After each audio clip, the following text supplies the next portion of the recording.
Friends, मैं ताहिर मंसूरी आपका अपने YouTube चैनल ज्ञान क्लासेस में एक बार फिर से स्वागत करता हूं। आज हम अपनी सीरीज को आगे बढ़ाते हुए MP बोर्ड द्वारा जारी प्रश्न बैंक को हल कर रहे हैं, जिसमें आज हम कक्षा 12वीं विषय लेखा शास्त्र की इकाई जो है भाग 2 अध्याय 1 कंपनी के लेखे अंश पूंजी के लिए लेखांकन और ऋण पत्रों का निर्गमन उस इकाई के शेष सवालों को हल कर रहे हैं। इसके पिछले वीडियो में हमने उसके प्रश्न क्रमांक 1 और 2 को हल करा दिया है। आज हम उसके बाद के प्रश्नों को हल कराएंगे। तो हमारा जो 5वां प्रश्न है, प्रश्न क्रमांक 5 है। ग्वालियर के GIG लिमिटेड ने 7,50,000 रुपए में एक भवन खरीदा अश्विन ट्रेडर्स से। उन्होंने 2,50,000 रुपए नगद दिए और शेष राशि के लिए 100 रुपए वाले 5,000 समतांश पूर्णदत्त निर्गमित की। कंपनी की बही में जर्नल प्रविष्टि कीजिए। तो हम इस सवाल को हल कराएंगे। तो केवल जर्नल प्रविष्टि करना है। तो जर्नल प्रविष्टि के लिए मैंने आपको इसके पिछले वीडियो में भी बता दिया हूँ कि इसमें जो है दैनिक पंजी की जाती है और दैनिक पंजी में जो है 5 कॉलम होते हैं। तो 5 कॉलम में हम सबसे पहला हमारा जो कॉलम होगा वो दिनांक का होगा। उसके बाद विवरण का थोड़ा बड़ा कॉलम बनाना होगा। उसके बाद खाता पृष्ठ का कॉलम होता है और उसके बाद डेबिट रकम और क्रेडिट रकम का कॉलम होता है। तो यहाँ पर विवरण, खाता पृष्ठ, डेबिट रकम और क्रेडिट रकम। तो इसके ढेर सारे नाम भी हैं, जैसे हम बोल सकते हैं दैनिक पंजी, जर्नल या रोजनामचा, कुछ भी नाम आए हमें केवल प्रविष्टि करना है। तो हमें इन नामों में से जो भी नाम दिया रहेगा हम उसकी प्रविष्टि करेंगे। तो हमें यहाँ पर इस सवाल में ये पकड़ना है कि हमारे पास आ क्या रहा है। ग्वालियर के GIG लिमिटेड ने 7,50,000 रुपए में भवन खरीदा। तो हमने कक्षा 11वीं में पढ़े हुए हैं 3 नियम, व्यक्तिगत खाते के, वस्तुगत खाते के और नाम मात्र के खाते। तो यहाँ पर दूसरा नियम लागू होता है वस्तुगत खाता। वस्तुगत खाते में जो वस्तु आए उसे डेबिट और जो वस्तु जाए उसे क्रेडिट। तो हमारे पास वस्तु के रूप में भवन आ रहा है, भवन खरीदा गया है। तो हम उसकी जो प्रविष्टि करते हैं भवन खाता डेबिट। अब यहाँ पर जब नाम दिया है इसका अर्थ ये होता है कि हमने उसे उधार खरीदा है। तो जिस व्यक्ति से खरीदा गया है उसका नाम इसमें लिखा जाता है। तो हमने अश्विन ट्रेडर्स से खरीदा है। तो हम यहाँ पर लिखेंगे अश्विन ट्रेडर्स से। यहाँ पर नाम के साथ खाता नहीं लगाते हैं। कितने का खरीदा है? तो 7,50,000 रुपए। तो यहाँ पर 7,50,000 रुपए की अमाउंट डेबिट रकम में आएगी और 7,50,000 रुपए की रकम क्रेडिट में आएगी। ध्यान रहे कि इसका टीप लिखना बहुत जरूरी होता है कि हम यहाँ पर लिखेंगे अश्विन ट्रेडर्स से भवन खरीदा। ये हमारी एक एंट्री हो गई है। उसके बाद हम इसे यहाँ पर इतने में कंप्लीट कर देंगे। इसके बाद हम इसकी दूसरी प्रविष्टि करेंगे कि दूसरी प्रविष्टि में हमें देखना है कि पाने वाला कौन है, हमने किसे अमाउंट चुकाई है और अंशों का भुगतान किसे किया। तो हमें मालूम है कि अश्विन ट्रेडर्स को हमने भुगतान किया है। तो पाने वाला कौन हो गया? अश्विन। तो यहाँ पर हम लिखेंगे अश्विन ट्रेडर्स डेबिट। अब हमारे पास से क्या गई है? रोकड़ गई है। तो हम यहाँ पर लिखेंगे रोकड़ खाते से। अब रोकड़ खाते से लिखेंगे तो हमें मालूम है रोकड़ खाते से कितनी गई है हमारे पास से रोकड़। तो 2,50,000 रुपए की जो है अमाउंट हमारे पास से हमने नगद रूप में दिया है। उसके बाद हम लिखेंगे अंश पूंजी खाते से। तो शेष राशि का हमने अंशों पे भुगतान किया है। तो 7,50,000 में से 2,50,000 रुपए हमने नगद दिया है। तो जो शेष अमाउंट है हमारी कितनी है? 5 लाख रुपए। वो 5 लाख रुपए हमने अंशों में निर्गमन किया, इन दोनों का जो टोटल होगा वो अश्विन ट्रेडर्स को डेबिट किया जाएगा। तो यहाँ पर 7,50,000 रुपए का राशि हम यहाँ पर लिखेंगे। इसके बाद हम इसका टीप लिखेंगे कि अश्विन ट्रेडर्स को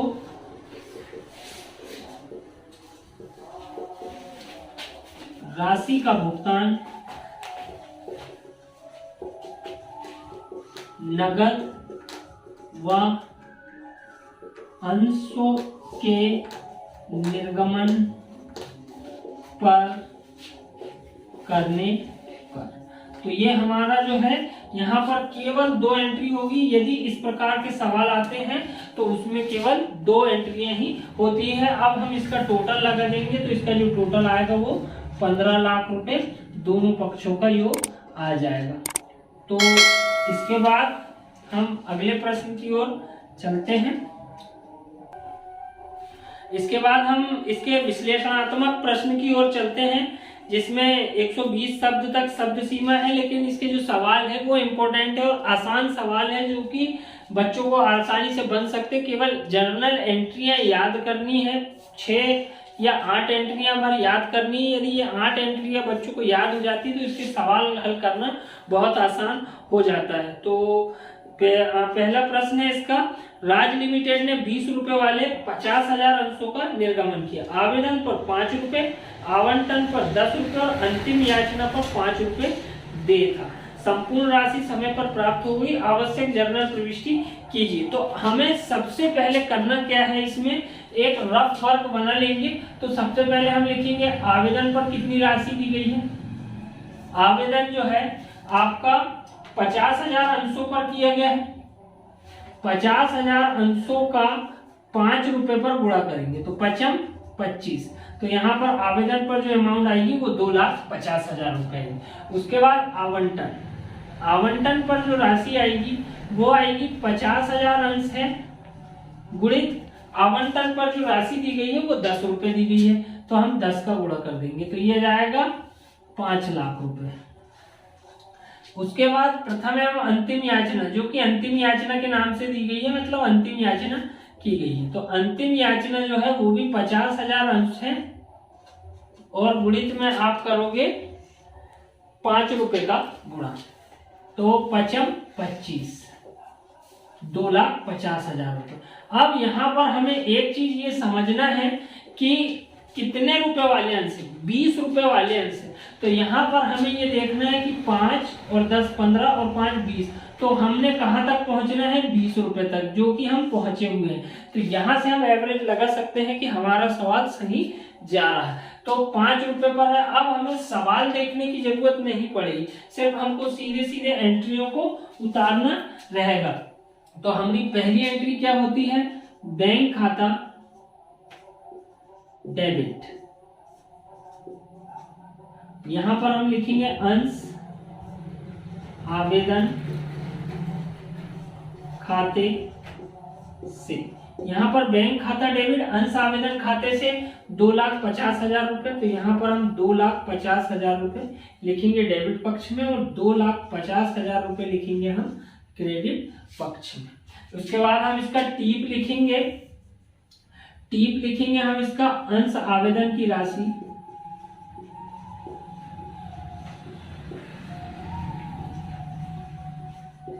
प्राप्त होने पर, यह हमारा टीप हो जाएगा। और उसके बाद हम इसे यहां से लेके यहां तक बंद कर देंगे। ध्यान रहे कि विवरण का जो कॉलम है वो थोड़ा बड़ा रहता है और खाता पृष्ठ का बिल्कुल छोटा सा, जिसमें आप खा और प्रा बना सको। और उसके बाद डेबिट रकम, रकम का कॉलम इतना बड़ा रखें कि उसमें रकम भर आसानी से समझ आए। उसके बाद हमारी जो दूसरी एंट्री होगी हमारी अंश आवेदन खाता डेबिट अंश पूंजी खाते से। तो अंश आवेदन खाता डेबिट अंश पूंजी खाते से, तो ये भी जो अमाउंट आएगी वो 2,50,000 रुपए की आएगी। ध्यान रहे इसमें एक चीज का और, कि हर चीज की दो दो एंट्री होती, आवेदन की 2 एंट्री होगी, आवंटन की 2 एंट्री होगी और अंतिम याचना की 2। इस प्रकार से 6 एंट्रियां होंगी।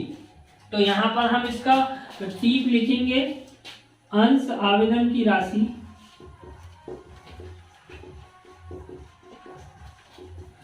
अंश पूंजी में हस्तांतरित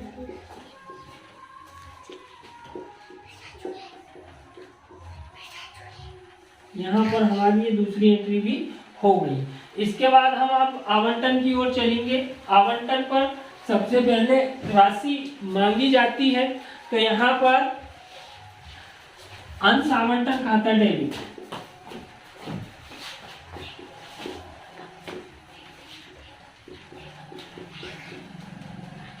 अंश पूंजी खाते से, अंश आवंटन खाता डेबिट अंश पूंजी खाते से 5 लाख रुपए। तो यहाँ पर हम 5 लाख रुपए डेबिट में और 5 लाख रुपए क्रेडिट में। तो यहाँ पर हम इसका टीप लिखेंगे, अंश आवंटन की राशि देय होने पर। एक चीज और स्टूडेंट ध्यान रखेंगे कि बैंक में राशि प्राप्त होती है या लौटाई जाती है। तो राशि प्राप्त के चांसेस ज्यादा रहते हैं जब बैंक खाता डेबिट होगा तो राशि प्राप्त हो रही है। उसके बाद जब भी अन्य एंट्री होगी आवंटन खाता डेबिट तो राशि देय होगी और बैंक में प्राप्त होगी। तो दूसरी जो अगली एंट्री आएगी वो हमारी आएगी बैंक खाता डेबिट अंश आवंटन खाते से। यहाँ पर हम लिखेंगे बैंक खाता डेबिट अंश आवंटन खाते से। वही डबल एंट्री मैंने बता चुका हूँ आपको कि हर चीज की 2 एंट्री होगी और शून्य बराबर ध्यान से लगाएंगे स्टूडेंट, क्योंकि एक शून्य भी सवाल के पूरे आंसर को गलत कर देगा। तो बैंक खाता डेबिट अंश आवंटन खाते से। अब हम इसका टीप लिखेंगे, अंश आवंटन की राशि प्राप्त होने पर। तो यहाँ पर ये अगली एंट्री भी हमारी होगी। अब हमें अंतिम याचना की एंट्री करनी है। तो हम लिखेंगे सबसे पहले अंतिम याचना खाता डेबिट अंश पूंजी खाते से। तो यहाँ पर अंतिम याचना की जो राशि आएगी वो कितनी आएगी, 2,50,000 रुपये। तो यहाँ पर हम लिखेंगे 2,50,000 रुपये डेबिट में और अंश पूंजी खाते से 2,50,000 रुपये क्रेडिट में। तो यहाँ पर हम इसका टीप लिखेंगे, अंतिम याचना की राशि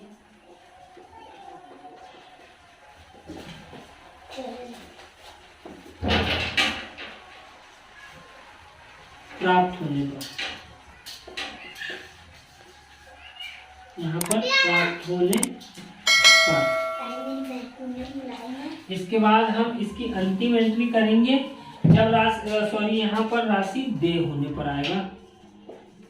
देय होने पर, अंतिम याचना की राशि देय होने पर। बैंक आता है जब प्राप्त होती, तो हम यहाँ पर लिखेंगे बैंक खाता डेबिट अंतिम याचना खाते से।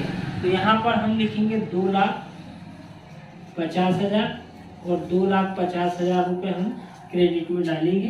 तो यहाँ पर हम लिखेंगे अंतिम याचना की राशि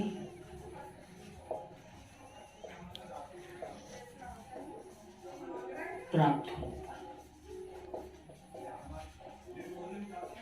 अब यहाँ पर हम इस सवाल को समाप्त करते हैं। अब हम इसका टोटल लगा देंगे दोनों पक्षों का।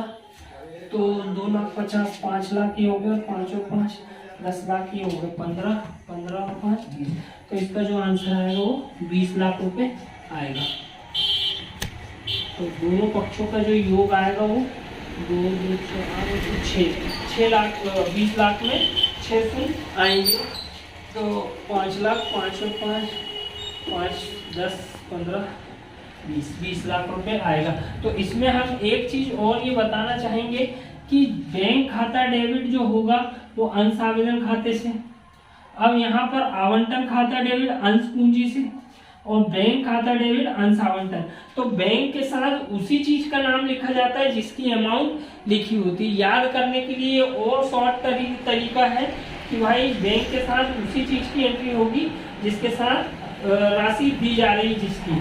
तो यहाँ पर जैसे हम बोले आवेदन के साथ हो रही, तो आवेदन की एंट्री पहले दी जाती है, इसलिए बैंक खाता डेबिट हुआ है। बाकी अन्य में राशि पहले देय होगी, उसके बाद प्राप्त होगी।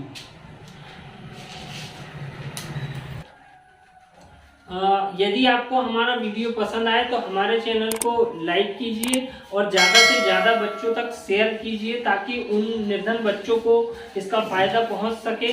और आगे हम, यदि आप चाहेंगे कि हमें लाइव पढ़ना है तो हमें कमेंट करके बताएं, तो हम लाइव आने को अब तैयार हो चुके हैं। मिलते हैं नेक्स्ट वीडियो में। धन्यवाद।